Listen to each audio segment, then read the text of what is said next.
ছাত্র শিবিরের কেন্দ্রীয় সম্মেলন আমাকে দাওয়াত দিয়েছে। মা আমাকে জড়িয়ে ধরে হাউমা করে কান্না করে উঠতেছিল, বাবা তোমার যাওয়া দরকার নাই, আমার একটা ছেলেকে হারিয়েছি, তোমাকে হারালে আমি আর বাঁচবো না।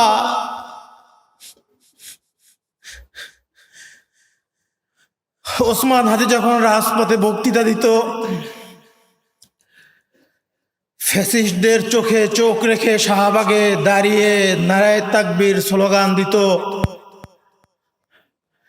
আমাদের পরিবারকে হুমকি দেওয়া হতো, হোয়াটসঅ্যাপে মেসেঞ্জারে কাফনের বক্স পাঠানো হতো। শুরুর দিকে ওসমান আমাদেরকে বলতো, পরিবারকে জানাতো, পরে আর এগুলো আমাদের সাথে শেয়ার করতো না। মা ভয় পাচ্ছেন, আমি ওসমান হাদির বিচার চেয়ে যদি আবার সোচ্চার হই, আবার যদি রাজপথে আন্দোলন করি, আমাকেও হত্যা করা হবে, সে তার দ্বিতীয় সন্তানকেও হারাবে।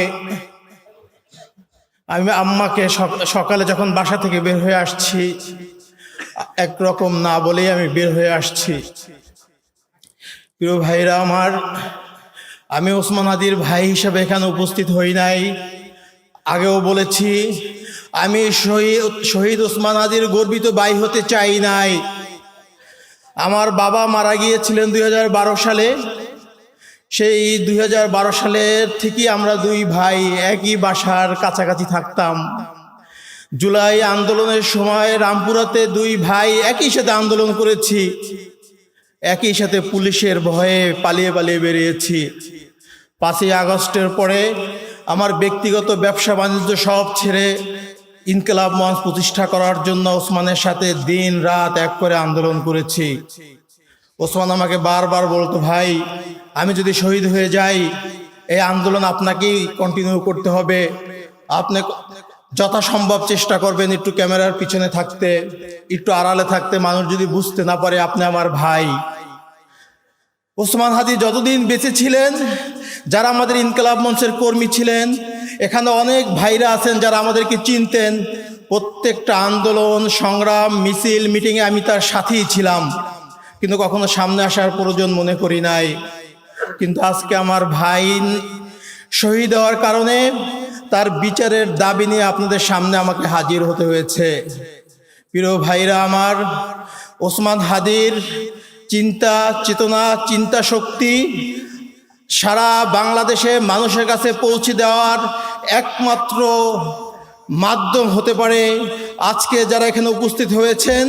প্রত্যেকটা ক্যাম্পাসের প্রতিনিধি আছেন, প্রত্যেকটা জেলা উপজেলার প্রতিনিধি আছেন। আপনারা আমাকে বলেন, ওসমান হাদির আদর্শকে আপনারা বাংলাদেশের 56,000 বর্গ মাইলে পৌঁছে দিবেন। ওসমান হাদি শাহবাগে দাঁড়িয়ে বলছিলেন, এই আল্লাহর জমিনে আমরা কাউকে ভয় পাই না, আমাকে যদি করা হয় আমার পরবর্তী ভাইরা, আমার সন্তানরা এই আন্দোলনকে চালিয়ে নিয়ে যাবে। আধিপত্যবাদের বিরুদ্ধে আমাদের লড়াই চলবে, বাংলাদেশের ইনসাফ প্রতিষ্ঠার জন্য আমাদের লড়াই চলবে, সততার জন্য আমাদের লড়াই চলবে। যতদিন বেঁচে আছি এই আল্লাহর জমিনে সংগ্রাম করে শহীদ হয়ে যাব। প্রিয় ভাইরা আমার, আল্লাহ ওসমান হাদিকে শহীদ করেছেন। কি প্রস্তুতি নিয়েছিলেন আমি জানি না। এক শুক্রবার সকালবেলা সে সকল প্রস্তুতি নিয়ে জুমার নামাজ পড়তে আসছে। জুমার নামাজ পড়ে ফেরার পথে সে গুলিবিদ্ধ হয়েছে। পরবর্তী শুক্রবার রাতে সে শাহাদাত বরণ করেছে সিঙ্গাপুরে। ঘটনার 2 সপ্তাহ আগ থেকে খুনি আমাদের সাথে সাথে ঘুরে, আমরা কোনোভাবেই বুঝতে পারছিলাম না যে এই খুনি আমাদের খুব কাছ থেকে এত পরিকল্পিত রেকি করছিল ওসমানকে খুন করার জন্য। সে একাধিকবার অ্যাটেম্প নেওয়ার পরেও সে ব্যর্থ হয়েছে। আমরা পরবর্তীতে ভিডিওগুলো দেখেছি, কালচারাল সেন্টারের ভিতরে তাকে শ্যুট করতে চেয়েছে, আর একজন হঠাৎ করে চলে আসার কারণে সে শ্যুট করতে পারে নাই। কিন্তু আল্লাহ তাকে জুমাবার শুক্রবারই কবুল করেছেন, এই জন্য খুনি শুক্রবার তাকে শ্যুট করে সফল হয়েছেন। প্রিয় ভাইরা আমার, আমি আর কাঁদতে চাই না। পরিবারের দিকে তাকিয়ে আমার ছোট বোন ভাইদের আহাজারি আর দেখতে চাই না। আমি আপনাদের কাছে একটাই দাবি জানাতে চাই, 2-3টা ইস্যুকে সামনে রেখে এই দাবি যদি আপনারা বাস্তবায়ন করতে না পারেন, এই বাংলাদেশের স্বাধীনতা সার্বভৌমত্ব আছে বলে আমরা মনে করি না।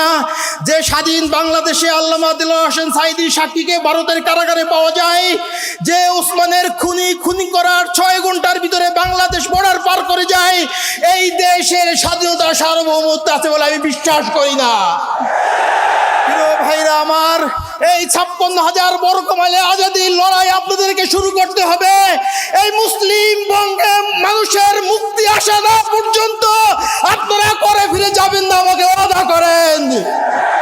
ভাইরা আমার, বিগত 16 বছর ফ্যাসিস্টদের কারণে মানুষের বাক স্বাধীনতা নষ্ট হয়েছে, মানুষের মৌলিক অধিকার নষ্ট হয়েছে, মানুষের জীবনের কোনো নিরাপত্তা নাই।